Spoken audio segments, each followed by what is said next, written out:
people, death is a taboo subject. We do not speak about it often, perhaps due to our religious background. We consider it impolite to discuss our religious beliefs or to question those of others. Perhaps it is because we do not like to think of our own mortality.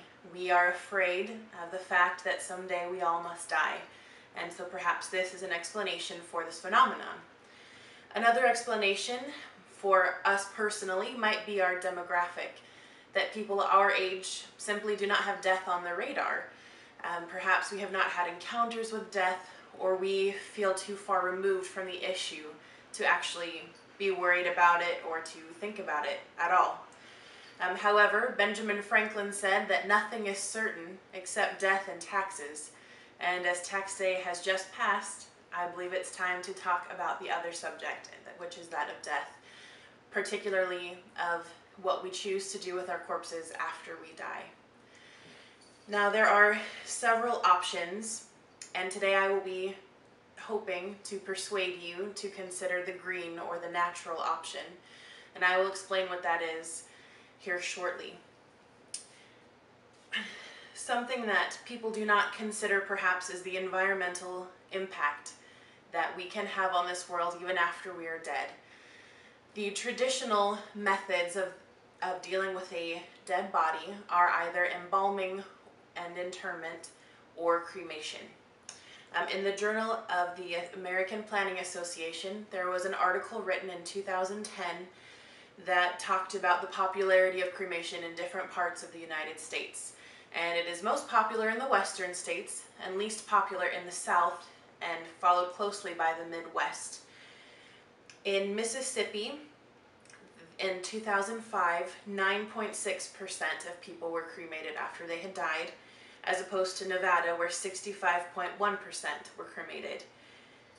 In a little bit closer to home, in Arkansas, 19.7% of people chose cremation, and in Missouri, 23.3% of people chose cremation, which is much lower than the Western average. Cremation is, yes, easier on the environment. However, one thing that most people do not realize is that the amount of energy which is needed to cremate a body, to transport it, to store it prior to cremation, to then cremate it, and then deliver the body's remains is equal to 1 month's energy. So it is the environmental impact of one person leaving their light and power running for an entire month while they're not home. And while that might not sound like much, it definitely, when put into scale and considering all of the people who do this, it does become a large environmental issue. The other traditional option is, of course, embalming. This requires thousands and thousands of gallons of carcinogenic liquids, such as formaldehyde, that they are pumped into the earth, essentially, every year. It also requires wood, textiles, cement, many materials that might perhaps be put to better use. And also, not to sound selfish, but cemeteries do take up prime real estate. We force the living out of their space to make way for the dead, and most cemeteries have few trees, so this is also a negative impact for the environment. Now, there are several solutions, and the first is a green or natural burial. To define natural, Janet McCausland, who is the executive director for the National Burial Association, she described it as a combination of an eco-friendly interment with land conservation. So it's a body free of chemicals, which is returning to the earth in a biodegradable shroud or casket. You then can have a natural stone or tree marker for your grave. This is much better for the environment, obviously. Josh Slocum, who is the head of the Funeral Consumers Alliance, put this into context for us, though. He said, "What we call green burial is what our ancestors about 130 years ago called burial." So simply put, 130 years ago, what is now deemed revolutionary and perhaps strange was the norm. During the Civil War, when the soldiers had passed away, people wanted to get their bodies to their family, and that was when we started to try to preserve the bodies. So really, in the context of history, it's a very relatively short amount of time that we have been doing what we now think is perhaps our only option. Now, in an article written in the National Geographic of Australia, Mr. Hunt, who wrote the article, likened natural graveyards to living memorial forests, that you can have a tree planted instead of a stone for your marker, which is much more environmentally friendly and, in my opinion, much more appealing, much more attractive. Now, if you would prefer a flashier burial, you do have options. Cable Newhouse, in an article for the Saturday Evening Post, described several different options that you can choose. If you are cremated, if you decide to go that route, you can then have your ashes be compressed into a cement form, which they will put in the ocean then, and it is used for the reefs, the coral reefs, to grow.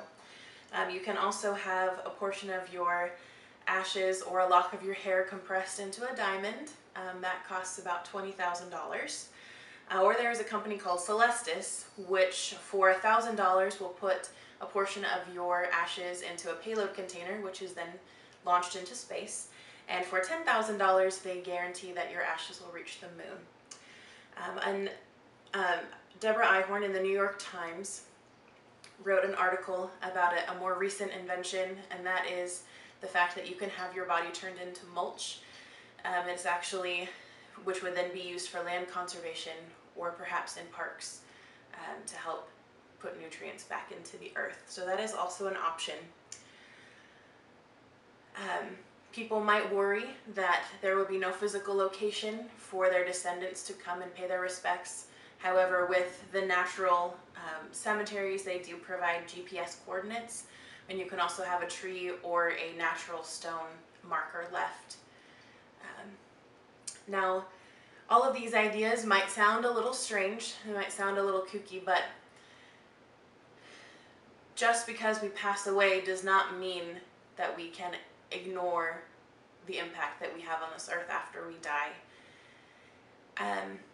I know that most people our age would not like to think about this. They'd like to put it off.